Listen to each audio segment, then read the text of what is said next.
Desbloqueio o celular só para dar uma olhada rápida, abro uma rede social, começo a ver um vídeo, depois outro, e quando percebo passaram 30 minutos, uma hora, às vezes até mais. E o mais curioso é que naquele momento parece completamente inofensivo. É só um intervalo, só uma pausa, só um descanso. Mas quando o dia termina, fica uma sensação estranha. Como se o tempo tivesse passado, mas quase nada tivesse sido construído de verdade. E não é sobre culpa, nem sobre julgamento. É sobre perceber um padrão que está acontecendo com praticamente todo mundo hoje. A gente vive cercado por estímulos, por informações, por conteúdos que puxam nossa atenção o tempo inteiro. E sem perceber, a gente vai entrando em um modo automático onde consumir se torna muito mais fácil do que criar. E isso tem uma explicação que vai além da força de vontade. O seu cérebro foi literalmente treinado para isso. Toda vez que você consome conteúdo rápido, vídeos curtos, feeds infinitos, notificações, seu cérebro recebe pequenas doses de dopamina, que é o neurotransmissor ligado à recompensa. Só que tem um detalhe importante. Essa recompensa vem sem esforço. E quando o cérebro aprende que pode se sentir bem sem gastar energia, ele começa a preferir esse caminho. Criar algo, por outro lado, exige mais. Exige foco, exige tempo, exige atravessar aquela sensação inicial de resistência. E é exatamente por isso que, no começo, criar parece mais difícil. Não porque você não consegue, mas porque seu cérebro ainda não associou isso a uma recompensa imediata. Mas aqui está o ponto que muda completamente o jogo. Isso pode ser treinado. Assim como seu cérebro aprendeu a consumir com facilidade, ele também pode aprender a criar com consistência. E o primeiro passo para isso não é cortar tudo de uma vez, nem tentar virar outra pessoa da noite para o dia.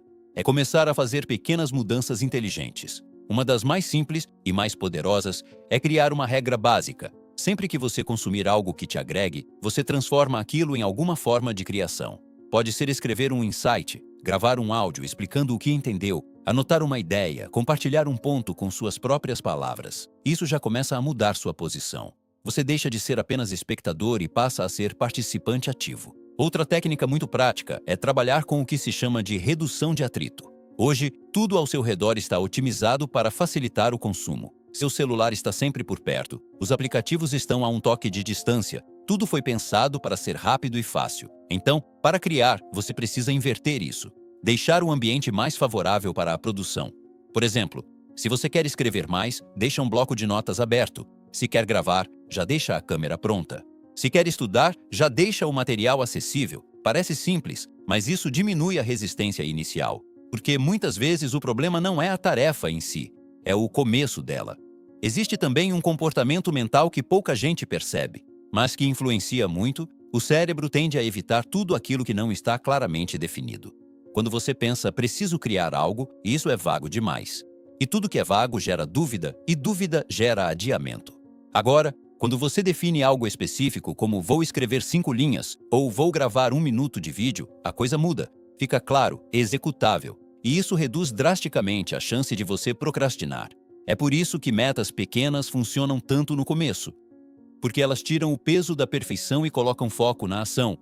E falando em perfeição, esse é um dos maiores bloqueios para quem quer começar a criar. A ideia de que precisa estar pronto, precisa ser bom, precisa fazer algo relevante logo de cara. Só que isso não existe na prática. Todo mundo começa imperfeito. A diferença é que algumas pessoas aceitam isso e continuam, enquanto outras travam esperando um nível que ainda não construíram. E aqui entra uma mudança de mentalidade muito importante. No início, você não está criando para os outros. Você está criando para treinar a sua própria mente. É um processo interno antes de ser externo. Outro ponto que ajuda muito é definir um ritual de criação. Não depender de vontade, mas de rotina. Escolher um horário do dia onde você sabe que vai sentar e produzir algo, mesmo que pequeno. Isso cria consistência. E consistência cria identidade. Com o tempo, você deixa de ser alguém que tenta criar e passa a ser alguém que cria naturalmente. Porque o cérebro começa a reconhecer aquilo como padrão. E padrões são poderosos. Eles funcionam mesmo quando você não está motivado. E tem um detalhe que faz muita diferença nesse processo: aprender a tolerar o desconforto inicial. Porque ele sempre vai existir. Aqueles primeiros minutos antes de começar, aquela sensação de não saber por onde ir, aquela vontade de abrir outra aba, isso faz parte. Não é um sinal de que você não consegue. É apenas o cérebro tentando voltar para o que é mais fácil. E quando você atravessa isso algumas vezes, algo muda. O que antes parecia difícil começa a ficar mais natural. E o que antes parecia natural, como consumir o tempo todo, começa a perder força. Uma estratégia que pode acelerar muito essa transição é usar o consumo de forma intencional. Em vez de consumir de forma aleatória, você começa a consumir com um objetivo.